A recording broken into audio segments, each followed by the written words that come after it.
Isang mapagpalang araw sa mga giliw naming mga tagapakinig. Ito pong muli ang inyong tagapagsalaysay, Miss Sunako. Samahan niyo po akong tunghayan ang isa na namang kakaibang storya ng buhay at pag-ibig ng ating story sender ngayong araw na nagpapatago sa pangalang Denver.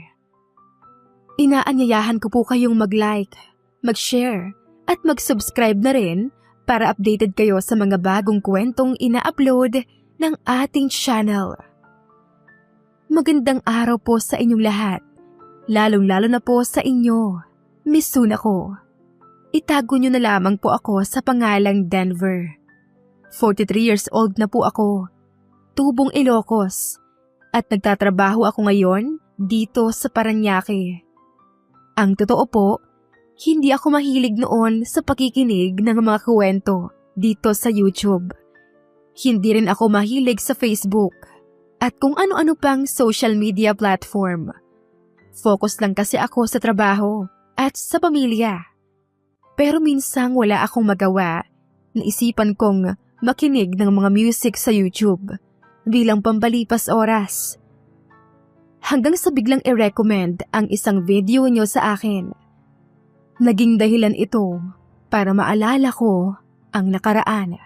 Ang babaeng una at huling nagpatibok ng aking puso. Si Sherry. Kaya ito, sinubukan kong isulat at isend sa inyo ang aking buhay pag-ibig at umaasa na sana ay mapili nyo ang aking kwento. Way back 1998, nang magkakilala kami ni Sherry. 16 years old ako noon at nasa 4th year high school na. Kakatapos lang namin mag-basketball ng mga tropa ko sa gym namin sa school at pabalik na sana ako sa classroom namin nang may makasalubong akong babae sa hallway.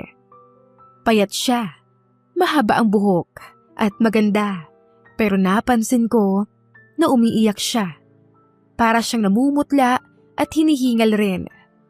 Nagkasalubong ang aming mga mata, pero nilampasan lang namin ang isa't isa.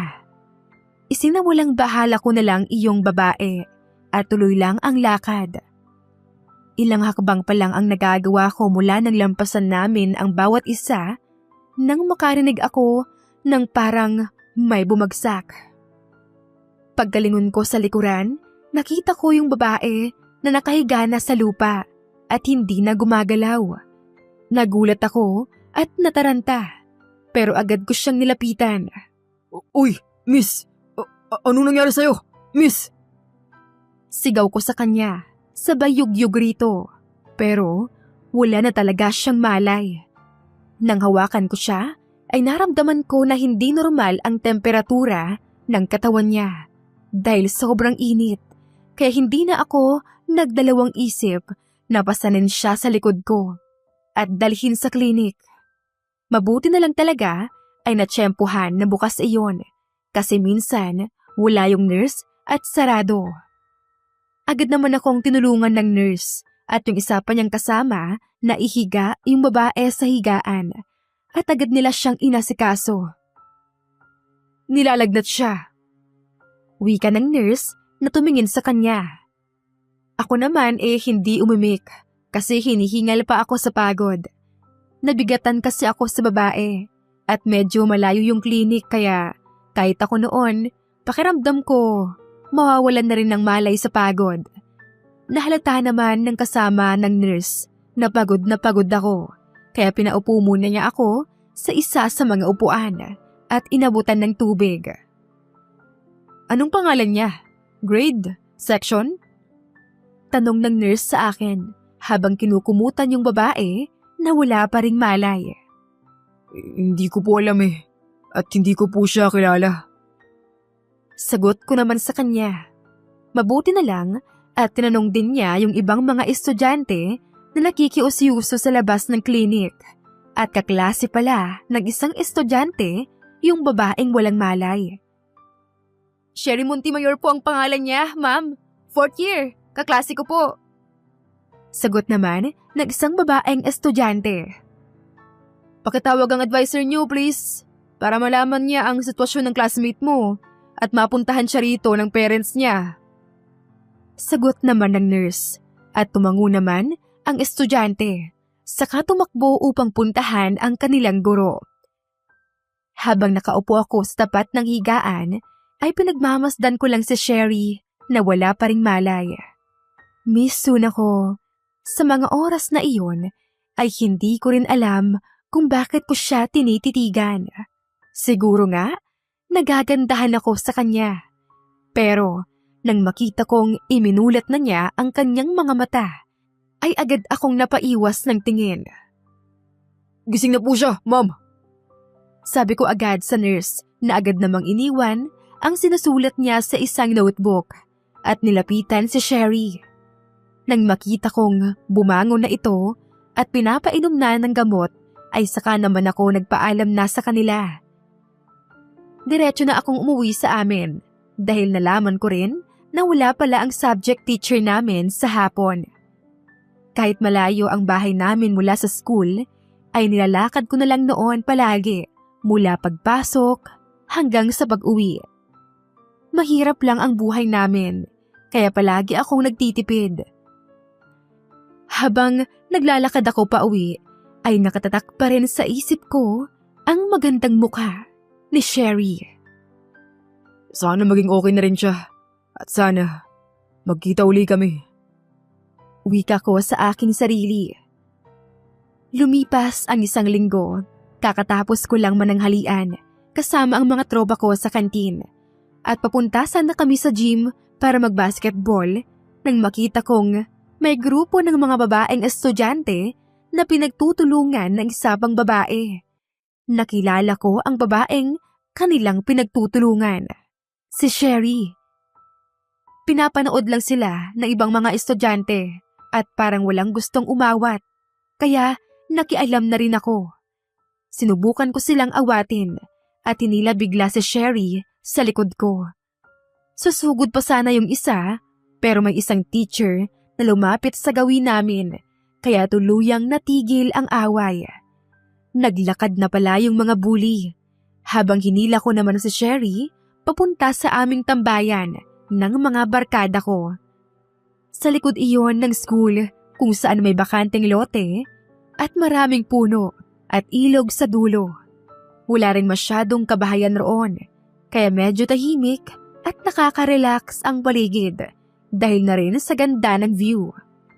Sumunod naman siya sa akin na kinataka ko rin bandang huli kasi alam kong hindi naman niya ako kilala, lalo at lalaki ako.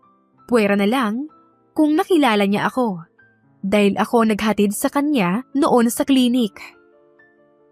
Nagpunta kami sa maraming batuhan sa likod ng school sa gilid ng ilog at doon kami umupo. Tahimik lang siya na nakatingin sa malayo habang pinupunasan niya ng panyo ang kanyang luha. Pasensya ka na kung bigla na lang kitang dinala dito. Na hindi mo nga ako kilala. Panimula ako at lumingon naman siya para ako ay tignan. Denver nga pala ang pangalan ko. Di ba, ikaw rin yung nagdala sa akin sa clinic last week? Tanong niya at tumango naman ako. Ako nga pala si Sherry. Dito ay nangahas na akong magtanong. Hindi sana nangingialam. Pero bakit ka ba pinagtutulungan ng mga babae kanina? Napabuntong hininga naman siya at napakamot sa ulo. Mga kaklase ko yun at madalas nila akong binubuli. Sinubukan ko lang na patulan sila para tigilan ako. Kaso, pinagtulungan na nila ako. Wala naman akong alam na kasalanan sa kanila. Pero, hindi ko alam kung bakit ganoon sila. Naiinggit sila sa'yo? Ha? Ano namang kakainggitan nila sa akin?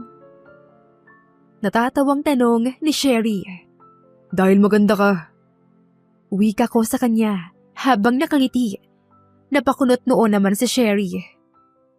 Huwag mo nga akong bulahin. Hindi ako maganda. Umiling-iling ako. Basta para sa akin, maganda ka, Sherry. Muling natahimik si Sherry at napalingon-lingon sa paligid. May ilang mga estudyante rin kasi ang nagpupunta sa likod ng school para tumambay at yung iba ay talagang nagkakating classes pa at nag-aaksaya ng oras sa lugar na iyon. Wala ka bang kaibigan, Sherry? Wala. Kung gusto mo, sa amin ka na lang makisama para hindi ka nag-iisa. Matanong ko lang, kasama ka ba sa fraternity? Tumango naman ako. Katunayan ay ayaw ko sanang aminin. Pero baka nakita niya ang peklat ko sa may bandang gilid ng palapulsuhan ko. Baka kasi matakot siya sa akin. Lalo na at madalas isipin ng mga tao na masama ang mga miyembro rito. At kapag kinalaban mo ang isa sa miyembro, ay maaari kang kuyugin ng iba pang miyembro. Pero huwag kang matakot. Hindi naman kami masama. Saka, ayaw mo ba yun? Wala nang mambubuli sa'yo kasi marami kang backer. Ayokong sumali sa frat. Hindi naman kita pinapasali eh. Ako sa akin lang. Sa amin ka na lang makasama kapag wala tayong klase para hindi ka nag-iisa. Sige ba? Saan pa ang room niyo para alam ko? Sinabi ko ang section ko. Sige, kapag recess at lunchtime, susunduin ka namin ha. At dito tayo tatambay. Tumango naman si Sherry bilang sagot. Maya-maya pa, tumingin ito sa kanyang orasan at magpapaalam na dahil 1:00 na pala ng hapon. Sige, at babalik na ako sa classroom namin. Salamat nga pala sa pagtulong mo sa akin ng 2 beses. You're welcome. Hindi ka ba babalik sa room nyo? Wala kasi kaming teacher ngayon. Kaya tambay muna ako. Dahilan ko sa kanya. Pero ang totoo ay tinatamad akong pumasok. Isa kasi akong bulakbol na estudyante. At tinatamad sa halos lahat ng gawain sa eskwelahan. Magmula sa araw na iyon, Misuna ko, ay madalas ko nang nakakasama si Sherry tuwing walang klase. At sa likod kami parati ng school nakatambay, kasama ang mga barkada ko. Nalaman ko na isa palang honor student si Sherry. Masipag itong mag-aral, kaya nahihiya ako sa kanya. Dahil tuloy sa kanya, ay nagsimula na akong mag-aral ng mabuti. Nabawasan na nga ang oras ko sa mga barkada ko at mas inatupag ko ang pag-aaral kasama si Sherry. Isang araw, habang nagpapatulong ako na gawin ng isang assignment sa subject na science, bigla na lamang akong nagkaroon ng lakas ng loob na magtanong sa kanya. Sherry, may boyfriend ka na ba? Nahihiyang tanong ko at napatingin naman siya sa akin. Wala. Bakit mo na itanong? Sa mga oras na iyon, kahit nahihiya, ay sinabi ko na ang aking matagal nang nararamdaman para sa kanya. Pwede ba kitang ligawan? Nauutal kong tanong sa kanya.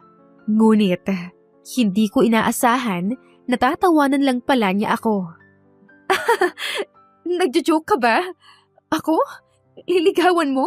Sira ka talaga? Seryoso ako, Sherry. Huwag ka namang ganyan. Maktol ko naman sa kanya. Pero ngumisi lang siya at hindi ako seryoso. Nanahimik lang ako at sumimangot. Pero hindi ko inaasahan na makalipas ang ilang minuto ay sumeryoso ang mukha nito at tinitigan ako mata sa mata. Nakaramdam ako tuloy ng kaba sa mga titig niya. Seryoso ka ba talaga sa sinabi mo kanina na gusto mo akong ligawan? Pagkumpirma niya sa sinabi ko. Siyempre naman oo. Okay, pupahig na ako na ligawan mo ako. Nang marinig ko iyon mula sa kanya ay natuwa ako. Gusto ko na siyang yakapin pero nahihiya ako. Pero istrikto ang parents ko kasi. Sigurado na hindi sila papayag na magkaroon ako ng boyfriend. Maigpit kasing bilin nila sa akin na tapusin ko muna ang pag-aaral ko. Pwede naman nating itago muna at pwede naman tayong magtapos ng pag-aaral na magkasama. Ngumiti na lang siya at hindi na sumagot. Mahigit 2 buwan ko siyang niligawan at dahil wala akong pambili ng mga bulaklak para sa kanya, ay namimitas na lang ako ng mga nakikita kong bulaklak na tanim ng kapitbahay at kumukuha sa mga lugar na nadaraanan ko. Masaya naman ako dahil si Sherry ay hindi katulad ng ibang babae na demanding sa gift at maarte. Kung ano lang ang kaya kong ibigay ay tinatanggap niya iyon ng may pasasalamat. Hanggang sa dumating na nga ang araw na sinagot na nga ako ng matamis na oo ni Sherry. Mula sa araw na iyon ay mas lalo ko pang minahal si Sherry. Nakakaramdam nga lang ako ng lungkot kapag nakauwi na kami ng kanya-kanya naming bahay tuwing hapon dahil magkakahiwalay na naman kami. Pero sabik na sabik akong pumasok ng eskwelahan dahil muli ko na namang makikita ang girlfriend ko. Sa kanya na halos umiikot ang mundo ko, Misuna ko, at gusto man naming ipagtapat sa kanyang magulang ang aming relasyon ay hindi namin magawa sa takot na baka paghiwalayin nila kaming dalawa. Kaya nagpatuloy kami sa pagtatago ng aming relasyon. Hanggang sa dumating ang isang araw na hindi ko nakita si Sherry sa aming tambayan. Recess time iyon at sinubukan ko siyang puntahan sa kanilang classroom, ngunit napag-alaman ko na hindi pala pumasok si Sherry. 3 araw ang lumipas at sa wakas ay nakita ko ulit siya sa aming tambayan. Nadatnan ko siyang nakaupo sa batuhan at nakatalikod sa gawi ko. Tinawag ko ang pangalan niya, sabay takbo palapit at niyakap namin ng mahigpit ang isa't isa. Kumusta? 3 araw kang di pumasok. Nagkasakit ka ba? Namiss kita. Wika ko nang bigla na lamang siyang umiyak habang magkayakap kami. Teka, bakit ka umiiyak? Wika ko, saka kami kumalas sa pagkakayakap. Denver, alam na ng parents ko na may boyfriend na ako at nagalit sila sa akin. Nabigla naman ako sa kanyang sinabi. Ha? Paano? May kapitbahay na nagsabi. Wika nito at lalong naiyak. Hinawakan ko ng mahigpit ang kamay ni Sherry. At sa mga oras na iyon, Misuna ko, determinado na ako na ipaglaban ang pagmamahalan namin. Mamayang hapon, uuwi ka sa inyo na kasama ako. Gusto kong ipakita sa mga magulang mo kung gaano kita kamahal at malinis ang intensyon ko sa'yo. Kinahapunan, nagtuloy na nga akong sumama kay Sherry sa kanila upang kausapin ang kanyang mga magulang. Bahala na ako kung ano ang mangyari, basta maipakita ko sa kanila na mabuti akong tao at karapat-dapat sa anak nila. Nang makarating kami sa bahay nila Sherry at makapasok sa loob, pinaupo niya muna ako sa salas nila at sa kanya tinawag ang mga magulang na nasa likod pala ng bahay at naglilinis ng kulungan ng manok. Sa mga sandaling iyon, Misuna ko, ay nakaramdam ako ng matinding kaba at tagaktak ang pawis. Parang gusto ko nang umatras pero no choice ako dahil narito na ako sa kanilang bahay. Pa, kasama ko nga po pala si Denver. Siya po yung boyfriend ko. Narinig kong kausap niya sa mga magulang niya na papunta na sa sala. Agad naman akong tumayo at lumapit sa kanila para sana magmano. Seryoso lamang ang mukha ng mga ito na nakatingin sa akin. Magandang hapon po sa inyo. Mano po? Wika ko sabay abot ng kamay sa tatay ni Sherry.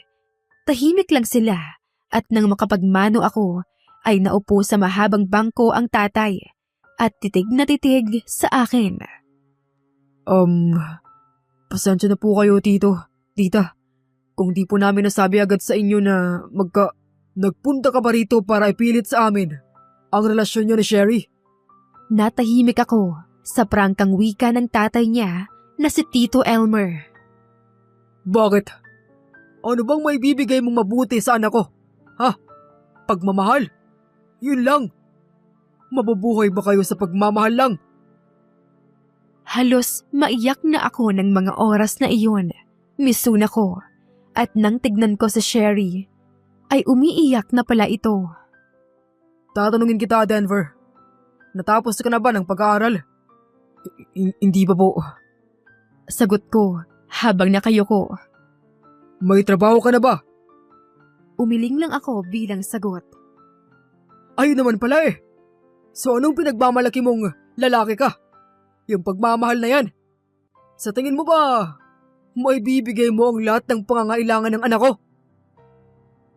Tinignan rin ako nito, taas baba, kaya doon na rin talaga ako napaiyak. Ni wala kang maibili ng matinong damit at bagong sapatos para sa sarili mo at umaasa ka lang sa magulang mo. Kung umasta ka ay parang kaya mo nang buhayin ang anak ko. Hindi na ako nakapagsalita dahil labis akong nasaktan sa mga binitawang salita ni Tito Elmer. Papa, tama na po. Bigyan niyo po sana ng chance sa Denver. Napatunayan sa inyo na karapat-dapat siya para sa akin. Papa, mabait po siyang tao kaya sana huwag niyo po siyang husgahan. Umiiyak na wika naman ni Sherry na lumapit sa akin. Bumaling naman ang tingin ni Tito kay Sherry. Sherry, napakasuwail mong anak. Sorry po, Papa. Pero huwag po kayong mag-alala dahil pagbubutihin ko pang pag-aaral ko. Kalokohan! Ngayon, mamili ka. Hihiwalayin mo si Denver o hindi ka na namin pag-aaralin. Papa naman!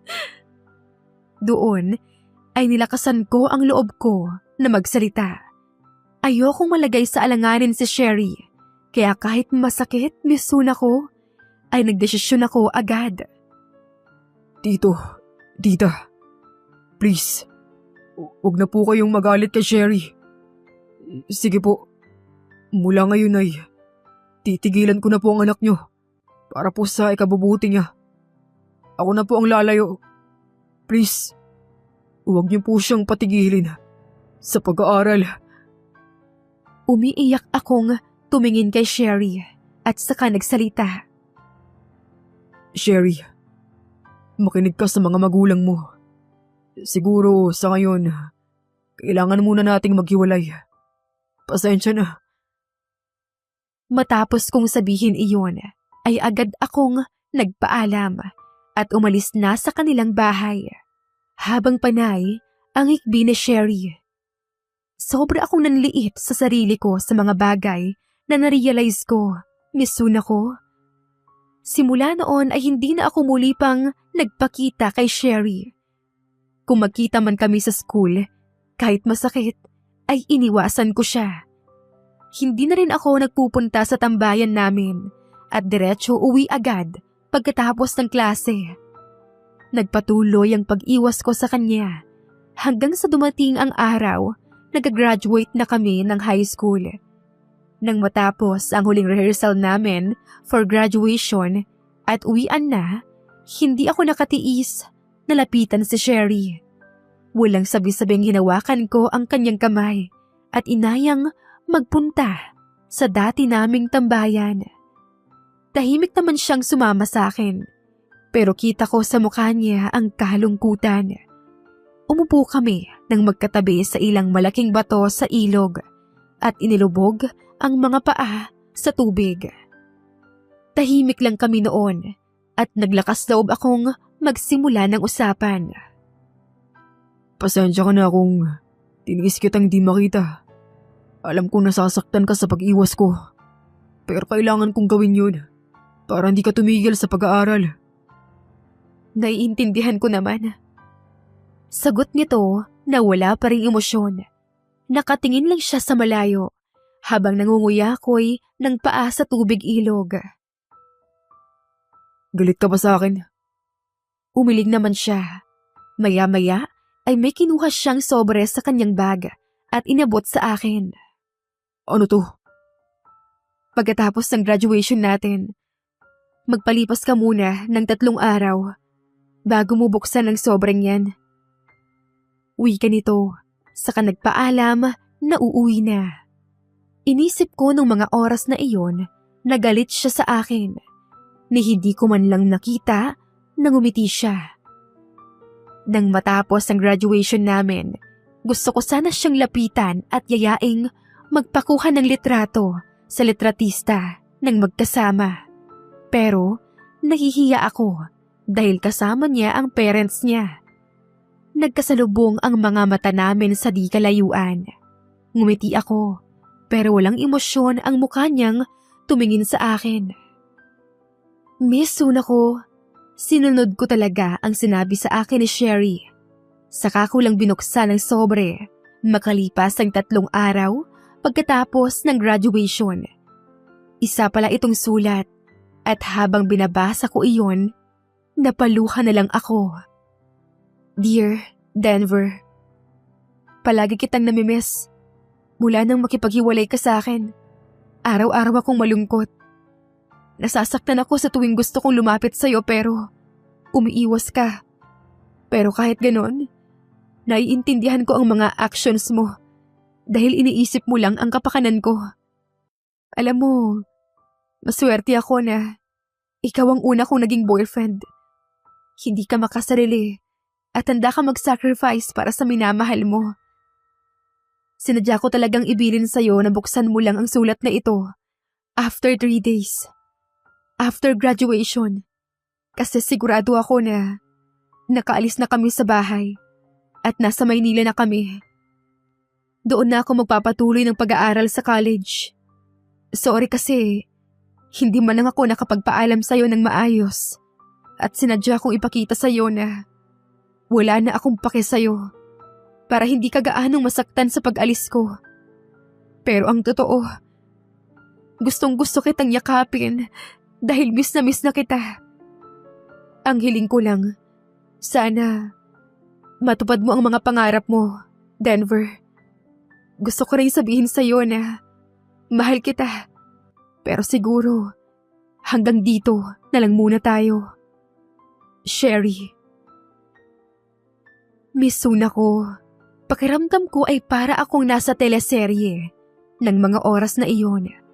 Wala akong ibang ginawa kundi ang mapahagulgol hanggang sa matapos kong basahin ang sulat ni Sherry. Malungkot ako pero kailangan kong lumaban sa buhay at abutin ang mga pangarap ko para kapag dumating ang oras na magmahal ako ulit ng isang babae ay meron na akong maipagmamalaki sa kanyang pamilya at masisiguro ko rin na maibibigay ko ang lahat ng pangangailangan niya. Hindi na ako kailanman nanligaw ng babae. Bagkus ay ginawa ko ang lahat upang maabot ko ang pangarap ko. Nagtatrabaho ako, Miss Sunako, habang nag-aaral. Lahat ng pagod at masasakit na salita, tiniis ko. Hanggang sa tuluyan na nga akong makagraduate ng college sa kursong criminology at naging ganap na isang pulis. Taong 2017, nadestino ako dito sa Maynila at hindi ko inaasahan na muli kaming pagtatagpuin ng tadhana ni Sherry. Araw ng Martes at day off ko. Habang namamalengke ay napadaan ako sa isang karinderya para bumili ng ulam. Nang iabot ko na ang bayad sa nagtitinda, ay tila kumislap at nanlaki ang aking mga mata nang makita kong si Sherry pala ang nagtitinda ng ulam. Para sa akin, maganda pa rin si Sherry. Medyo nagmature nga lang ng kaunti ang mukha at tumaba ng kaunti. Nang titigan niya ako ng ilang segundo, ay saka rin niya ako nakilala. Hindi ako agad umuwi at nakipagkamustahan muna ako sa kanya. Hinintay kong maubos ang mga customer niya dahil marami kaming dapat pag-usapan. Kumusta? negosyante ka na pala ngayon. Panimula ko at ngumiti naman siya. Umupo kami sa isa sa bakanting lamesa na magkaharap. Oo. Ito lang yung nakayanan kong marating eh. Hindi ba nag-aral ka? Napayuko naman si Sherry, saka umiling. Hindi ako nakapagtapos sa pag-aaral. Hanggang first year college lang ako kasi nagkasakit si mama ng cancer at namatay. Si papa naman dahil sa matinding lungkot. Napabayaan na rin ang sarili hanggang sa magkasakit at sumunod sa kanya. Mabuti na lang at kinupkup ako nila Tita Lorna at pagtitinda dito sa karinderya na lang niya ang inatupag ko hanggang ngayon. Malungkot na kwento na Sherry. Nakaramdam naman ako ng awa sa kanya dahil sa kanyang sinapit. Ikaw, kumusta ka na? Nasaan ang asawa at anak mo? Hindi mo ba sila kasama? Ano ka ba? Wala ako noon. Baka hindi na ako mag-aasawa, Sherry. Natatawang sagot ko sa kanya. Ikaw ba? Umiling naman siya. Really? Single ka? Maraming nanligaw sa akin noon dito sa Manila pero may isa akong naging boyfriend sa kanila. Kaso masama yung ugali kaya ayun, nag-break kami. That means hindi ang mga taong yun ang para sa'yo, kundi ako. Natahimik naman si Sherry sa sinabi ko at saka ko naman hinawakan ang kamay niya. Sherry, alam ko mabilis ang mga pangyayari. Pero pwede ba nating ituloy ang naudlot na pagmamahalan natin noon? Hindi ko inaasahan na napangiti siya at umiyak sa harapan ko. Tumayo ako at lumapit sa kanya at niyakap siya ng mahigpit. Niyakap rin niya ako pabalik habang umiiyak. Senyales na gusto niya ring bumalik kami sa dati. Kung alam mo lang kung gaano kita na-miss, Denver. Wika niya at hindi ko inaasahan na siya pa ang unang humalik sa labi ko. Na mabilis ko namang tinugunan. Nagsigawan at kinilig ang mga taong nakakita sa amin, lalo na ang mga katabi niyang nagtitinda ng mga ulam. Panay tuloy sila kantsaw sa amin. Miss Suna ko, nagbalikan kaming muli ni Sherry. At nang sumunod na taon, ay nagpakasal na rin kaming dalawa sa simbahan. Hindi ko akalain na sa huli ay kami rin pala ang magkakatuluyan. Taong 2020 ay nagkaanak kami ni Sherry ng kambal na lalaki, si Albert at Arnold. Labis ang sayang naramdaman naming pareho dahil sa dalawang supling na ipinagkaloob sa amin ng Panginoon. Miss Suna ko, buong akala ko ay magtutuloy-tuloy na ang masayang pamilya namin ni Sherry. Subalit hindi ko inaasahan na muli kaming paghihiwalayin ng tadhana. At sa pagkakataong ito, hindi na kami muling magkikita pa. Kasagsagan iyon ng pandemic at 3 buwan pa lamang ang nakakalipas mula nang maipanganak ni Sherry ang kambal. Nagising ako dahil umiiyak ang kambal sa crib nila. Katabi ko si Sherry pero himbing na himbing pa rin ito. Sherry, tanghali na mahal. Gumising ka na. Umiiyak na yung kambalo. Baka nagugutom. Wika ko habang marahan siyang niyuyugyog. Pero hindi siya gumigising. Bigla akong kinabahan. Inilapit ko ang tenga ko sa kanyang ilong. Parang sinuntok ang puso ko nang wala akong marinig na paghinga. Walang tibok ang puso at wala ring pulso. Doon na ako binalot ng pag-aalala. Paulit-ulit ko siyang ginigising, ngunit nanatili pa rin siyang nakapikit. Sherry! Sherry, mahal! Sherry! Sigaw ko habang umiiyak. Nang mahawakan ko ang malamig niyang katawan at wala na talagang pulso. Kahit na alam kong patay na siya, ay nagsagawa pa rin ako ng CPR dahil nagbabakasakali pa rin ako na bumalik siya sa amin. Gumising ka, please. Huwag mo kaming iwan ng mga bata. Sherry! Namalayan ko na lang ang aking sarili na pinipigilan na ako ng pinsan kong si Jake. Kapitbahay lang namin siya at narinig niya siguro ang komosyon sa bahay kaya pumasok siya at nakita ang ginagawa ko. Pinapakalma niya ako dahil wala na talaga ang pinakamamahal kong si Sherry. Ayon sa doktor, may heart condition na raw talaga si Sherry noon pa at maaaring na-trigger daw ng mga anak ito. Lalo pa at kambal ang ipinanganak nito. May mga pagkakataon daw na late lumalabas ang epekto ng panganganak at isa na rito ang nangyari sa asawa ko. Nahirapan akong tanggapin ang nangyari pero pinilit kong mag-move on para sa mga anak namin. Nawalan na nga sila ng ina, ayokong pati ako ay mawala sa kanila. Lumipas ang maraming taon. Hanggang ngayon ay hindi ko pa rin tanggap ang pagkawala ni Sherry. Mabuti na lamang at narito ang aming mga anak na siyang nagbibigay ng lakas sa akin para lumaban at magpatuloy sa buhay. 5 taon na sila ngayon at puro mga bibo. Kamukhang kamukha sila ni Sherry. Kaya kapag nalulungkot ako ay pinagmamasdan ko na lamang sila. Sa ngayon po ay wala pa rin akong asawa. Hindi naman sa ayoko. Kaya lang, hindi pa rin kasi ako tuluyang nakakalimot kay Sherry. Ayoko kasing maging unfair sa susunod na babae na makakarelasyon ko. Pero kung dumating man ang tamang panahon para sa akin at kung matatanggap niya ang mga anak ko, why not, diba? Pero sa ngayon, focus muna ako sa trabaho at sa mga anak ko. Hanggang dito na lamang po ang kwento ko, Misuna ko. Naway nakapagbigay ng aral at inspirasyon sa inyo ang kwento ng buhay ko. Maraming salamat po at God bless sa inyong lahat. Nagmamahal, Denver ng Parañaque City. Sana po ay nagustuhan ninyo ang ating kwento ngayong araw.